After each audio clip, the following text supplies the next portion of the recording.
MTV அரசியல் ஆடுகள பகுதியில் திருவண்ணாமலை மாவட்டம் செய்யாறு அருகே மேல்மா என்ற இடத்தில் அமையவுள்ள 3ஆம் கட்ட சிப்காட் விரிவாக்கத்திற்கு எதிராக ஆர்ப்பாட்டத்தில் ஈடுபட்ட அருள் ஆறுமுகம் என்பவரை திமுக அரசாங்கம் குண்டர் சட்டத்தில் கைது செய்தது குறித்து அவரிடமே விரிவாக கேட்டு தெரிந்து கொள்ளலாம். ஐயா வணக்கம். வணக்கம்.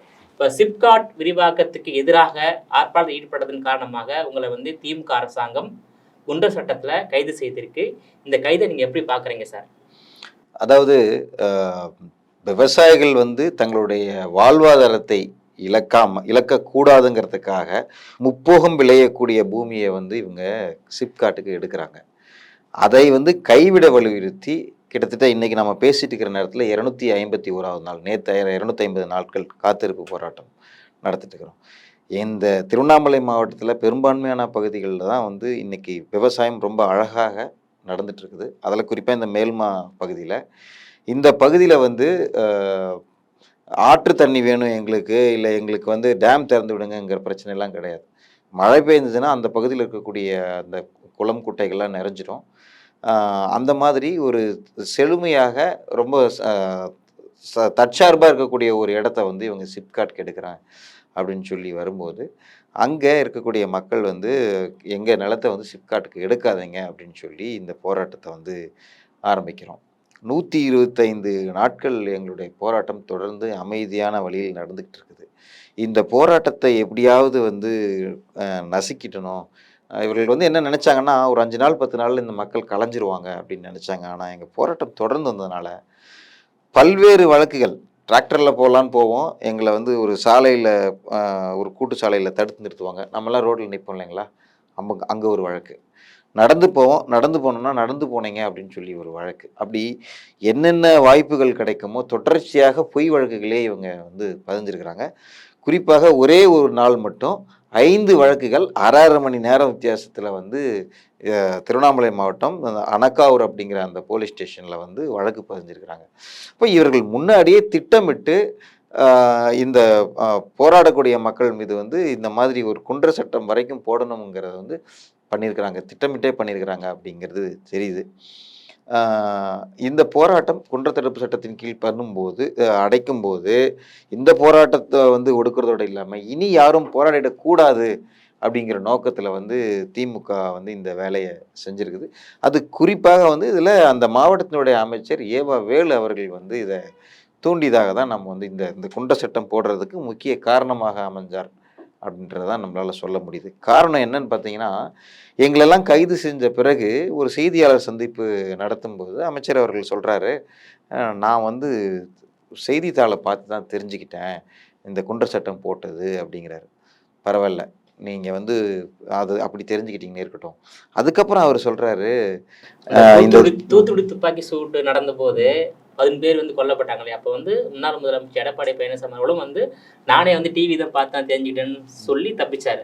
அதே போலதான் ஏவா வேலை சொல்லியிருக்காரு. அந்த மாதிரி இவர் சொல்லிட்டு சொன்னதோடு அப்படிதான் நமக்கு நினைச்சிருக்கலாம். ஆனா இவர் தொடர்ச்சியாக அருள் தான் இந்த போராட்டத்தை தூண்டினாரு, இவர் வேற மாவட்டத்திலிருந்து வந்துட்டாரு அப்படின்னு சொல்லி பல்வேறு அவதூறுகளை, அப்புறம் கூட கைதான விவசாயிகளுடைய குடும்பத்தாரை மிரட்டி கூட்டிட்டு அவர்கள்ட்ட மன்னிப்பு கடிதம் எழுதி வாங்கும்போது ரொம்ப தெளிவாக தெரிஞ்சது, இது எல்லாத்துக்கும் பக்கபலமாக பின்புலமாக இருந்து செயல்பட்டவர் இவர் தான் அப்படின்னு சொல்லி மிக தெளிவாக தெரியுது. ஏன்னா அவர் என்ன சொல்கிறாருன்னா, இவர் நெடுஞ்சாலைத்துறை பொதுப்பணித்துறை அமைச்சராக இருக்கிறார்.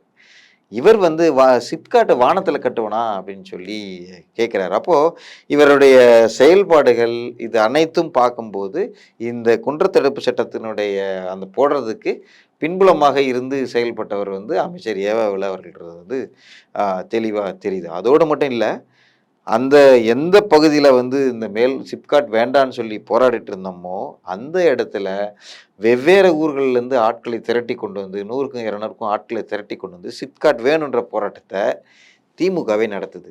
எப்படி திமுகவே நடத்துது?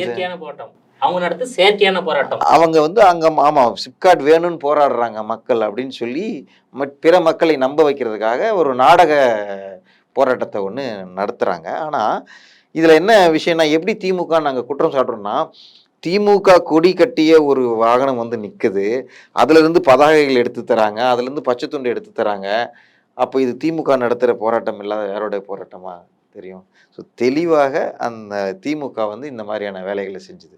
அப்போ இந்த குற்றத்தடுப்பு சட்டத்தை வந்து இப்போ விவசாயிகள் மீது பிரயோகித்ததுக்கு வந்து முழுக்க முழுக்க அமைச்சர் ஏவல் அவர்களுடைய தூண்டுதல் தான். அன்று வந்து ஒட்டுமொத்தம் எத்தனை பேர் வந்து கைது செய்யப்பட்டீங்க? அதுல எத்தனை பேர் குண்டர் சட்டம் போடப்பட்டது சார்? மொத்தம் வந்து 22 நபர்களை கைது பண்ணி 2 பேர் வந்து வயதானவர்கள் அப்படிங்கிறதுனால 2 பேரை விட்டுருக்காங்க. இவரோட நோக்கம் ஒவ்வொரு கிராமத்திலையும் 2, 3 நபர்களை கைது பண்ணி பயமுறுத்தணுன்றது. இந்த 20 நபர்களை ரிமாண்ட் பண்ணுறாங்க. 22 பேரை கைது பண்ணி 20 நபர்களை ரிமாண்ட் செய்கிறாங்க. 20 நபர்களை ரிமாண்ட் செய்து வேலூர் மத்திய சிறைக்கு கொண்டு வராங்க. அதில் 7 நபர்கள் மீது வந்து குற்றத்தடுப்பு சட்டம் வந்து பாயுது, என்னை உட்பட. இந்த 7 நபர்களையுமே வந்து வெவ்வேறு ஒரு இடத்துல இருக்கக்கூடாது, விவசாயிகளை வந்து அச்சுறுத்தணுன்ற நோக்கத்தில் என்னை வந்து பாளையங்கோட்டை, ஒருத்தர் கடலூர், ஒருத்தர் திருச்சி, மதுரை, கோயம்புத்தூர், இப்படி வந்து வெவ்வேறு சிறைகளுக்கு வந்து இவங்க இடமாற்றம் செய்து ஒரு அச்சத்தை உருவாக்கி நம்மளை வந்து குடும்பத்தையோட பிரித்து பண்ணணும், மிரட்டிடணும் அப்படிங்கிற நோக்கத்தில் இவங்க இந்த குற்றத்தடுப்பு சட்டத்தில் எங்களை கைது பண்ணாங்க. ஆனால் 6 பேர் மீது போடப்பட்ட குண்டர் சட்டம் வந்து பல்வேறு சமூக அழுத்தங்கள் காரணமாக அடுத்து 2வது நாட்களிலே வந்து அந்த இது வாபஸ் பெறப்படுது. ஆனால் என் மீது இருந்தது மட்டும் வாபஸ் பெறப்படலை. நீதிமன்றத்துக்கு என்னுடைய வழக்கு போகும்போது நீதிமன்றம் வந்து அதில் இருக்கிற ஒரு வழக்கு என்னென்னா, மாவட்ட ஆட்சியர் அலுவலகத்துக்கு நாங்கள் மனு கொண்டு போயிட்டோம். மனு கொண்டு போகும்போது நாங்கள் வந்து மாவட்ட ஆட்சியரை பணி செய்ய விடலையாம். அப்போது அந்த நீதியரசர் கேட்டிருக்காரு, மனு எடுத்துகிட்டு வந்து நீ கலெக்டர் ஆஃபீஸ் போகாமல் வேறு எங்கே போவான்னு எதிர்பார்க்குறீங்க? இந்த கேஸுக்கும் குண்டாஸுக்கும் என்ன இருக்குது? ஸோ உங்களுக்கு வேறு ஏதோ நீங்கள் உள்நோக்கத்தோடு தான் வந்து இந்த இது போட்டிருக்கிறீங்க அப்படிங்கிறத அப்போவே கேள்வி எழுப்பியிருக்கிறாரு. அப்போது நீதிமன்றத்தில் அடுத்த கட்டமாக நீங்கள் சிப்காட்டுக்கு என்னென்னலாம் இது வரைக்கும் வேலை செஞ்சுருக்கிறீங்க, அதனுடைய டாக்குமெண்ட்ஸ்லாம் கொண்டு வாங்க அப்படின்னு சொல்லி கேள்வி எழுப்பினதுனால வேறு வழியின்றி அரசாங்கமே வந்து என் மீது இருந்ததும் வந்து 65 நாட்களுக்கு பிறகு என் மீது இருந்த குண்டாஸ் சட்டத்தை வந்து வாபஸ் வாங்குது. அதனால் நான் 68 நாளுக்கு பிறகு தான் வந்து நான் சிறையிலேருந்து வரக்கூடிய சூழ்நிலை உருவாச்சு. இப்போ 68 நாள் சிறையில் இருந்தீங்க இல்லையா? அப்போது உங்களுக்கு டார்ச்சர்லாம் கொடுத்தாங்களா சார் போலீஸார்? இல்லை, அதாவது வேலூர் சிறையில் இருக்கும்போது எங்களை வந்து தனிமை சிறையில் அடைச்சாங்க. அப்படி வந்து ஒரு தனிமை செல்லில் அடைக்கக்கூடிய அளவுக்கு நாங்கள் ஒன்றும் கொடூரமானவர்களோ குற்றம் செஞ்சவர்களோ இல்லை. இப்போ வேலூர் மத்திய சிறை வந்து காவல்துறையுடன் கைகோர்த்து கொண்டு இந்த விவசாயிகளை வந்து ஒரு பழி வாங்கணும், ஒரு அச்சுறுத்தணுன்ற வேலையை வேலூர் மத்திய சிறை வந்து செஞ்சுது. ஏன்னா பொதுவாக இந்த மாதிரி போராடிட்டு போகிறவங்கள வந்து ஒரு அரசியல் கைதிகளாக ஒரு செல்லில் அடைப்பாங்க. ஒரு 15 பேர் 20 பேர் இருந்தாலும் அவர்களை வந்து அவ்வளோ மோசமாக நடத்த மாட்டார்கள். ஆனால் அந்த வேலூர் சிறையில் மக்கள் இருந்த 20 நாட்களும் வந்து 2 நபர்களாக ஒவ்வொரு தனித்தனி செல்லில் முழு நேரமும் அடைச்சி வச்சிருக்கக்கூடிய செல்லில் வந்து போட்டு அடைச்சி வச்சுருந்துக்கிறாங்க. இது மிகவும் கண்டிக்கத்தக்க ஒரு செயல். வேலூர் மத்திய சிறை வந்து இந்த காவல்துறையுடைய கைகோர்த்துக்கிட்டு தான் செயல்பட்டது. ஆனால் வேறு மாவட்டங்கள் இருந்த மத்திய சிறைக்கு எங்களெல்லாம் கொண்டு போனாங்க இல்லைங்களா, அந்த சிறைச்சாலையில் வந்து இந்த மாதிரி எந்த ஒரு பிரச்சனையும் கிடையாது. மற்ற கைதிகளுக்கு என்ன மாதிரியான சலுகைகளோ அதுதான் எங்களுக்கும் இருந்தது. அதனால் வேலூர் சிறை நிர்வாகத்தின் மீது எங்களுக்கு கடுமையான குற்றச்சாட்டுகள் உண்டு.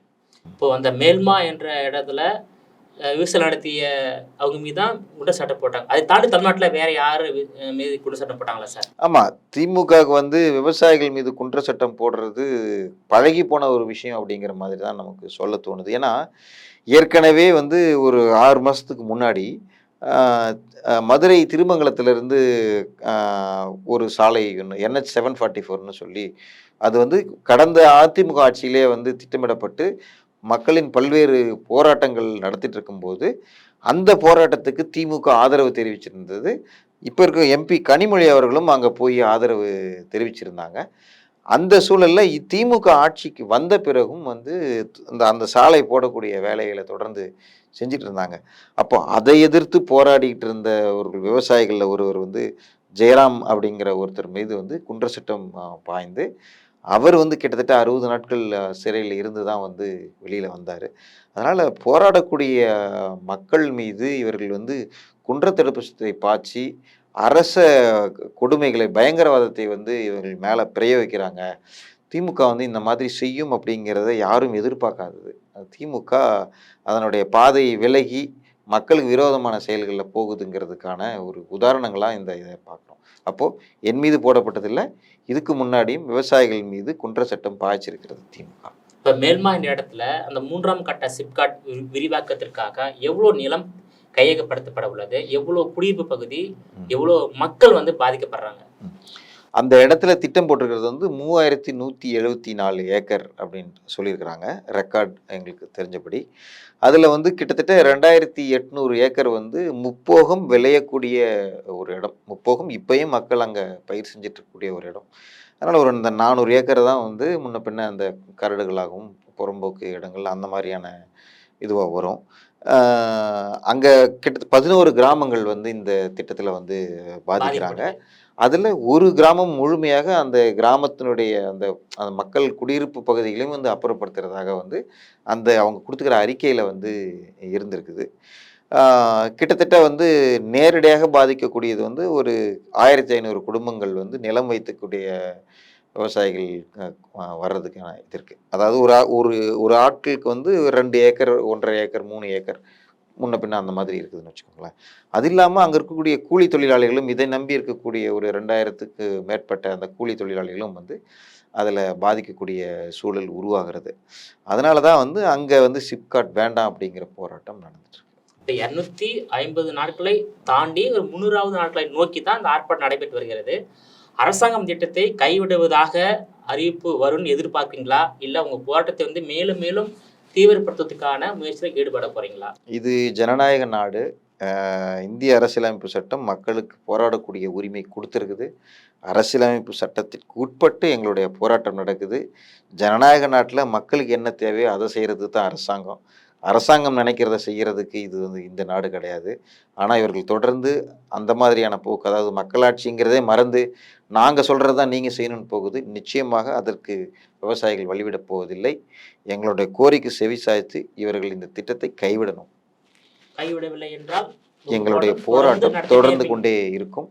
இந்த போராட்டம் இந்த கிராமங்களோட இருக்காது. நிச்சயமாக மற்ற கிராமங்களுக்கும் இது பரவ ஆரம்பிச்சிருக்குது.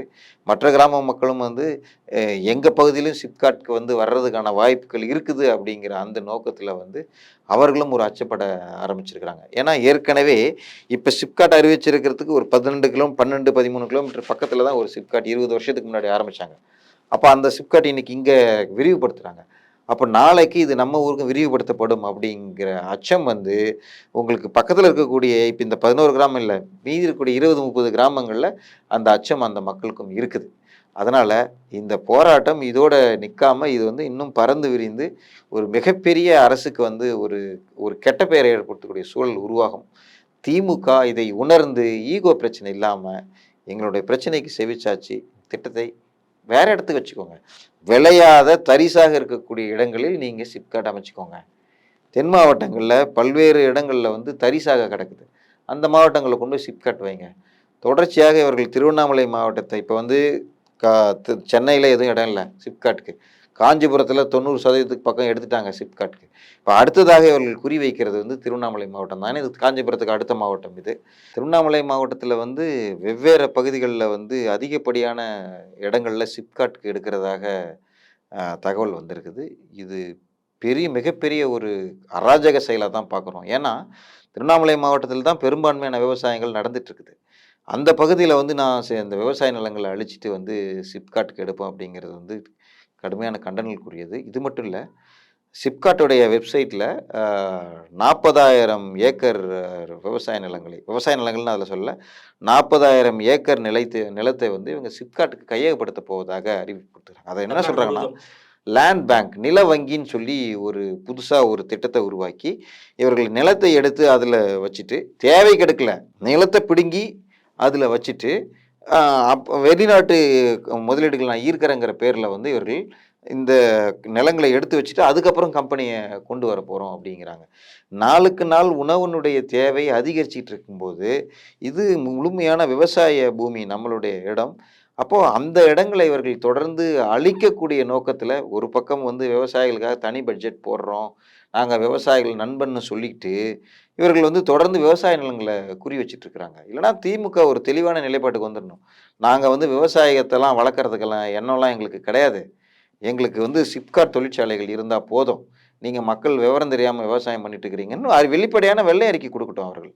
ஏன்னா அது ஒரு பக்கம் நாங்கள் பட்ஜெட் போடுவோம், நாங்கள் விவசாயிகளுக்கு நண்பன்னு சொல்லுவோம், இன்னொரு பக்கம் விவசாயத்தை அழிக்கிற செயல் வந்து எந்த விதமான ஒரு செயல்?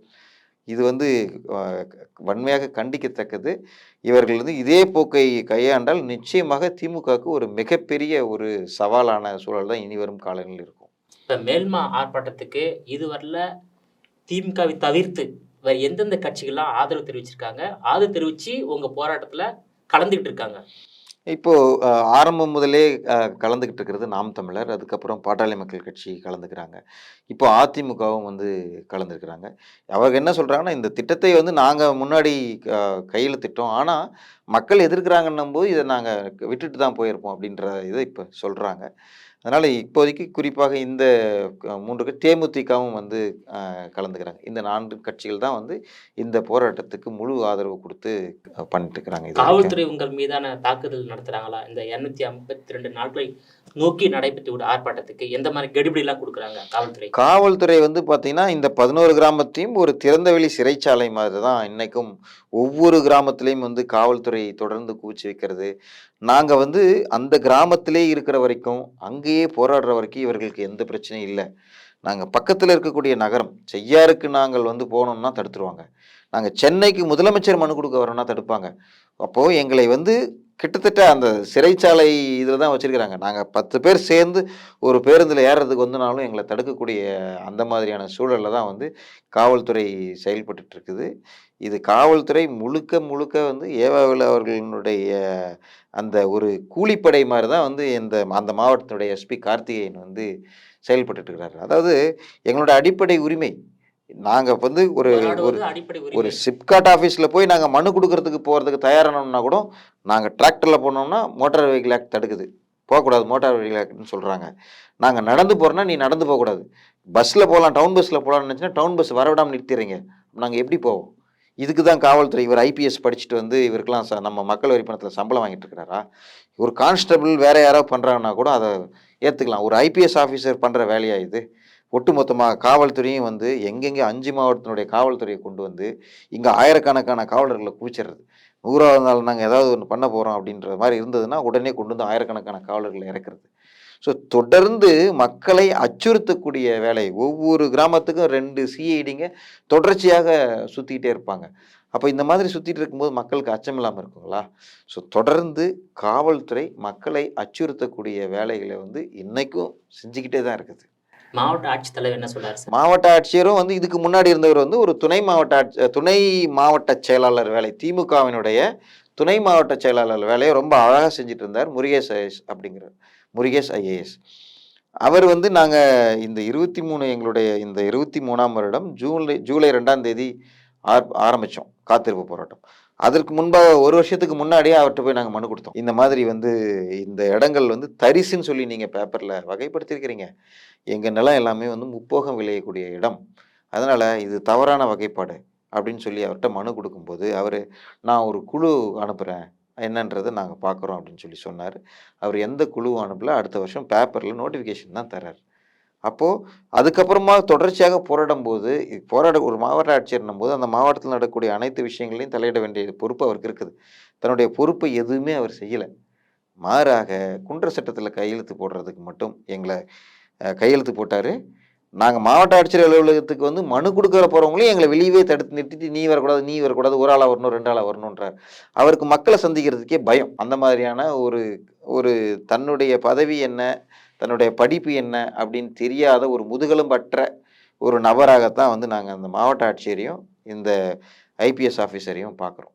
இப்போ உங்க தொகுதி சட்டமன்ற உறுப்பினர் யாரு? நாடாளுமன்ற உறுப்பினர் யாருங்க சார்? தொகுதியினுடைய மேல்மா பிரச்சனைக்கு இருக்கக்கூடிய இடம் வந்து செய்யார் சட்டமன்ற உறுப்பினர் ஜோதி அவர்கள். திமுகவை சேர்ந்தவர். திமுகவை சார்ந்தவர். பாராளுமன்றம் வந்து ஆரணி தொகுதி விஷ்ணு பிரசாத் அவர்கள். காங்கிரஸ். 2022லயே வந்து சட்டமன்ற உறுப்பினர்கிட்ட வந்து எப்போ நாங்க மாவட்ட ஆட்சியர் கொடுத்தோமோ அதற்கு 1 வாரத்துக்கு முன்பாக ஒரு 300 விவசாயிகள் திரண்டு ஒரு ஆஃபீஸில் அந்த செய்யார் சட்டமன்ற உறுப்பினர் அலுவலகத்துக்கு போய் அவரை சந்திச்சு மனு கொடுக்குறோம். நீங்கள் இந்த பகுதியில் வந்து சிப்காட் வேணும்னு சட்டமன்றத்தில் ஏற்கனவே பேசுனீங்க. எங்கள் பகுதி முப்போகம் விளையக்கூடிய இடம். அதனால் இந்த பகுதியில் சிப்காட் வேண்டாம்.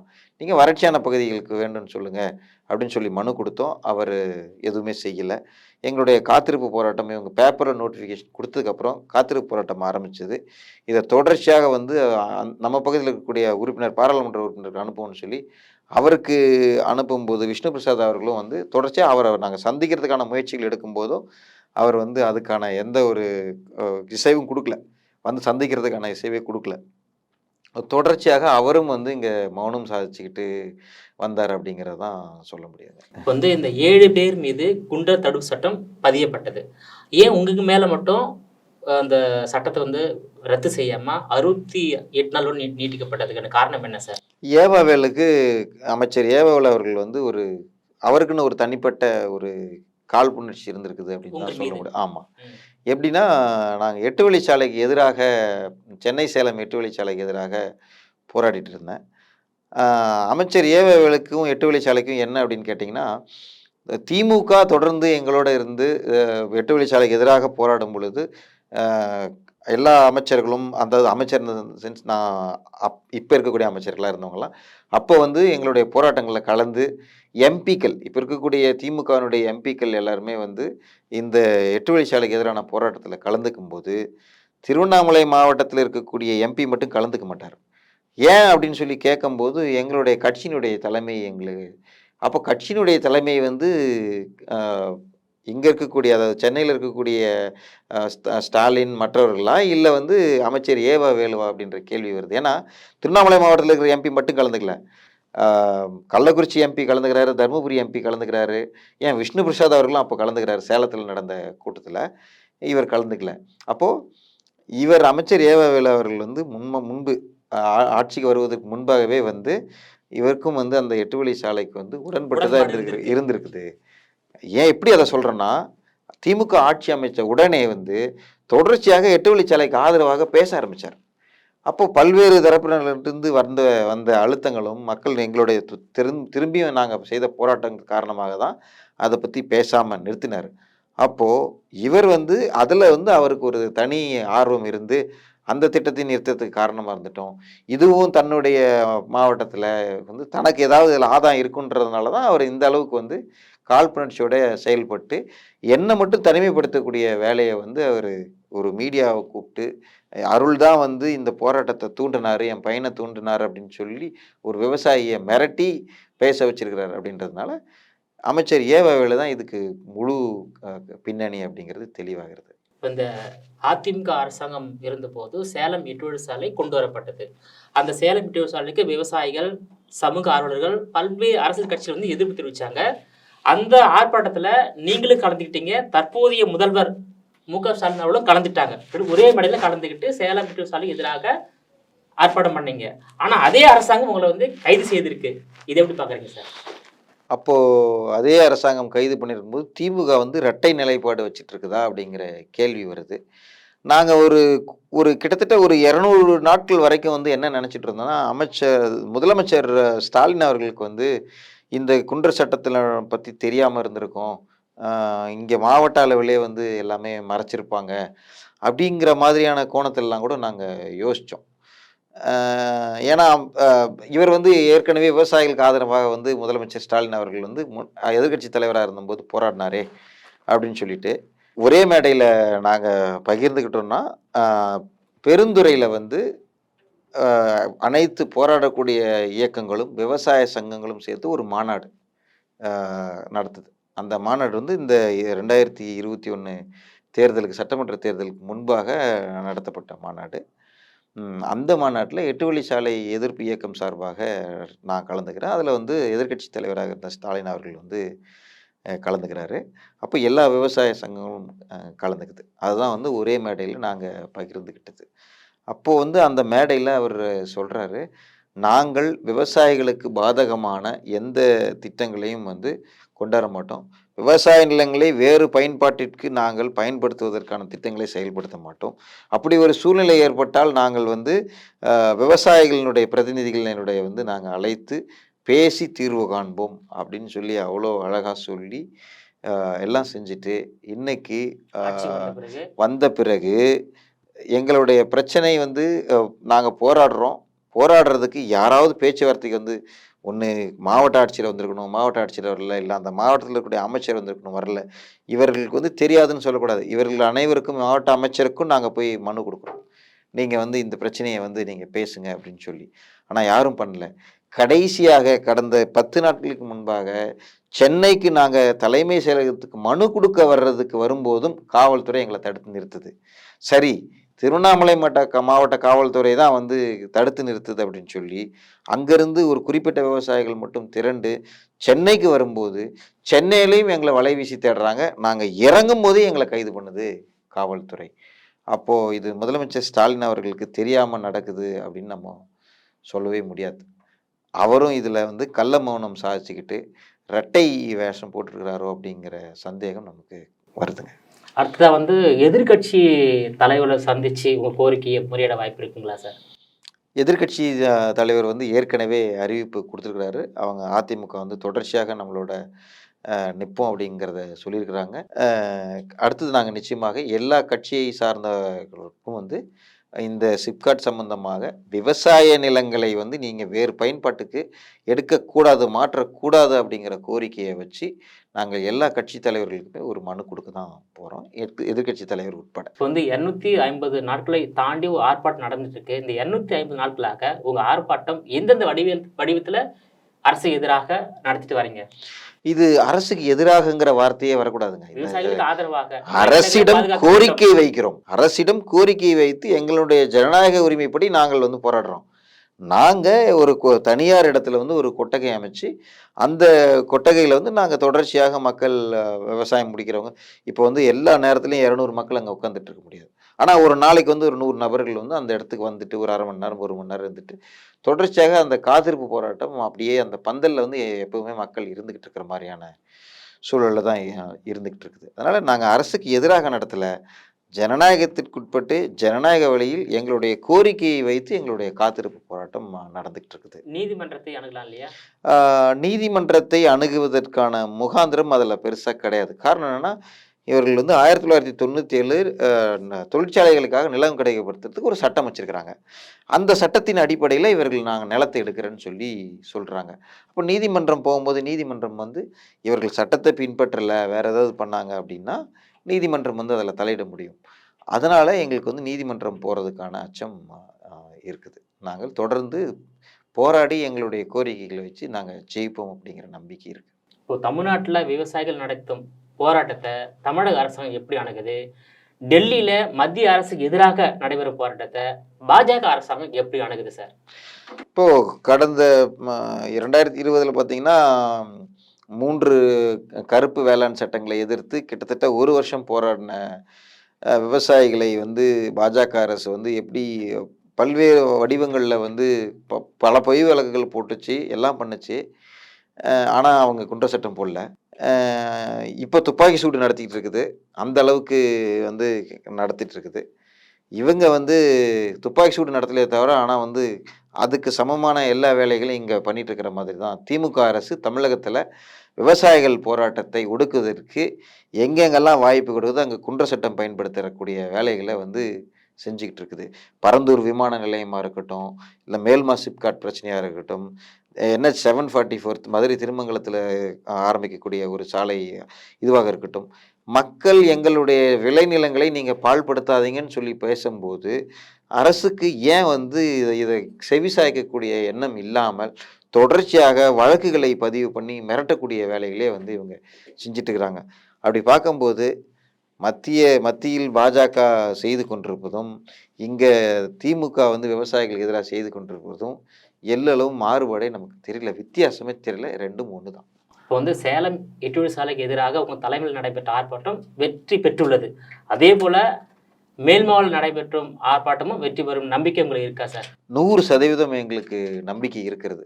நாங்கள் அராஜகமான வழியில் போல, நாங்கள் தேவையற்ற கோரிக்கைகள் வைக்கல, நாங்கள் எதுவும் எங்களுக்கு இனாம் கொடுங்கன்னு கேட்கல. எங்களுடைய முப்போகம் விளையக்கூடிய இடத்தை நீங்கள் சிப்காட்டுக்கு பறிக்காதீங்க அப்படிங்கிறது தான் எங்கள் கோரிக்கை. அதனால் எங்கள் கோரிக்கை நியாயமானது. எங்களுக்காக பல்வேறு தரப்பினரும் வந்து ஆதரவாக நிற்கிறாங்க. இது வந்து வெறும் இந்த 11 கிராமத்து பிரச்சனையாக பார்க்கல. ஏன்னா அப்படின்னா இதே மாதிரி தான் இவர்கள் இந்த 40,000 ஏக்கரையும் எடுக்க போகிறாங்க. அப்போது இது நிச்சயமாக இந்த மாதிரியான செயல்களை திமுக செய்வதை நிறுத்திக்கும் அப்படிங்கிற நம்பிக்கை எங்களுக்கு இருக்குது. இப்போ வந்து 3000க்கும் மேற்பட்ட விளைநிலங்களை தமிழக அரசு கையகப்படுத்திருக்கு மேல்மா என்ற இடத்துல. அதுக்கு நஷ்டஈடு கொடுப்பதாக முன் வந்திருக்காங்களா தமிழக அரசாங்கம்? இல்ல. அந்த அந்த மாதிரியான ஒரு செயல்பாட்டுக்கே போகல இதுவரைக்கும். அந்த நஷ்டஈட பத்தி பேசுறதுக்கு யாரும் தயாரா இல்ல. ஏன்னா நீங்க நிலத்தை வந்து கொடுப்பதாக இல்ல. குடுக்கறதுக்கு தயார் இல்ல. நஷ்டஈட பத்தி எங்ககிட்ட பேச வேண்டாம். அப்படிங்கிறது தான் எங்களுடைய ஒரே கோரிக்கை. இங்க பேசுறதுக்கு நிலம் எடுப்பன்றது அரசு, குடுக்க மாட்டேன்றது மக்கள். மக்களுக்கான அரசுன்றது திமுக நிரூபிக்கணும்னு நினைச்சதுன்னா, குடுக்க மாட்டேன்ற மக்களினுடைய கோரிக்கையை ஏற்று விட்டுட்டு போங்க. அவ்வளவுதான். அதாவது தமிழக அரசாங்கம் வந்து அந்த மேல்மா சிப்காட்டை விரிவாக்கத்தை கைவிடும் வரையில உங்க போராட்டம் தொடரும் தான் விவசாயிகளுடைய அதாவது உறுதியான இருக்கீங்க. ஆமாங்க. உங்களுடைய விரிவான தகவலுக்கு ரொம்ப நன்றி சார். நன்றி. நேயர்களே, மீண்டும் இது போன்ற மற்றொரு அரசியல் ஆடுகளத்தில் மற்றொரு ஆளுமையுடன் சந்திக்கும் வரை உங்களிடமிருந்து விடைபெறுவது நான் உங்கள் விஜயபாலன்.